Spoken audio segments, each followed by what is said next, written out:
Ladies and gentlemen, welcome back to a special edition of Pipe Talk. I got a new pipe, and this pipe is really something special because it is the pipe that belonged to my grandfather. He died in the late 80s or early 90s, I think, and I have hardly any memories of this man. He was a hardworking guy all through his life, had a small farmhouse, a little land, a few animals, and next to it all, he worked as a bricklayer, built farmhouses in the typical style of that area. I don't know if this kind of construction has a special name, and it's a bit hard to describe.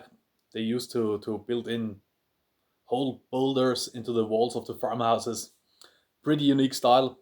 No one is doing this anymore, but the old buildings in that region all have it. And this is the actual pipe. He used to work all week, and on Sunday it was pipe time, where he sat with such a pipe clenched, or exactly with this pipe. And often he was seen the whole day with this pipe.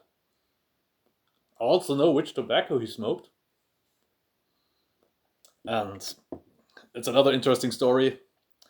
It is called Landtabak, the oldest brand that is available in this country.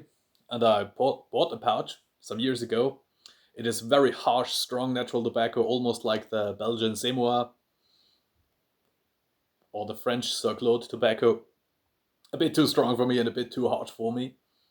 And I smoked a pipe at home, then I left home, had some business to do, and after 1 or 2 hours I came back home, and the room note was still lingering on in this small apartment, and it was exactly the same smell that lingered in the room of my grandfather's. And actually I remembered this smell more than the man himself. Excuse me?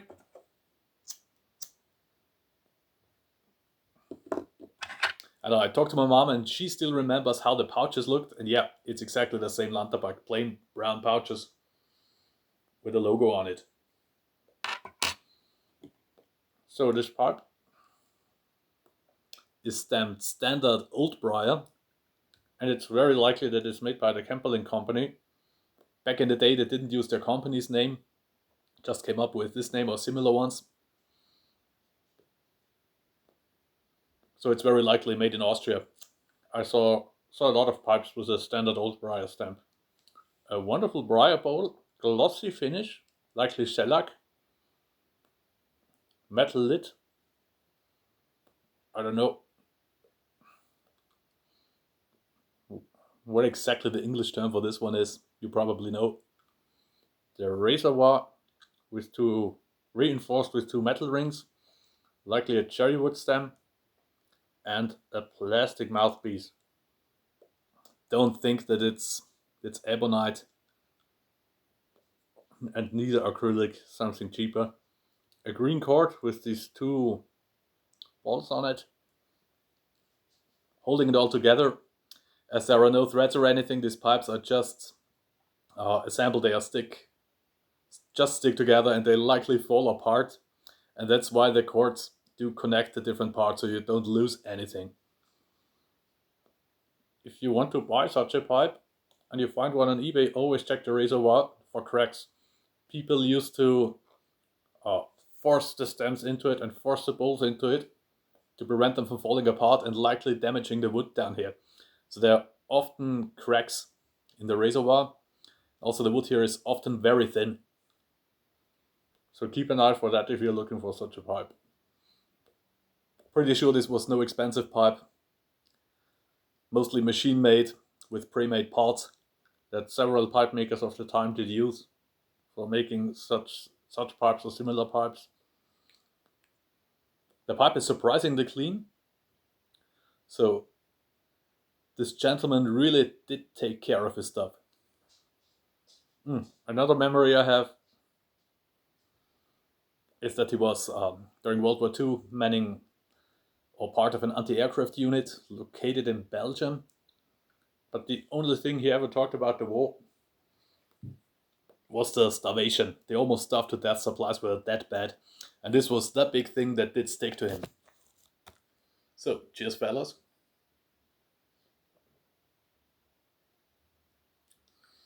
Also, thanks a lot to my relatives who kept this pipe and finally handed it to me. So, thanks to Heidi. Yeah, awesome piece of personal family history. And pretty sure I will fire this pipe up soon. When the right moment has come, I will smoke it. So there's not much else I can say, and I don't want to bore you to death with some personal stuff of mine. Beautiful pipe to show. Looks classy. The bowl is slightly smaller and more elegant than on other pipes of that make I have seen so far. Pretty cool, and it makes me incredibly happy to own this one. So, thanks for watching, and see you next time. Cheers.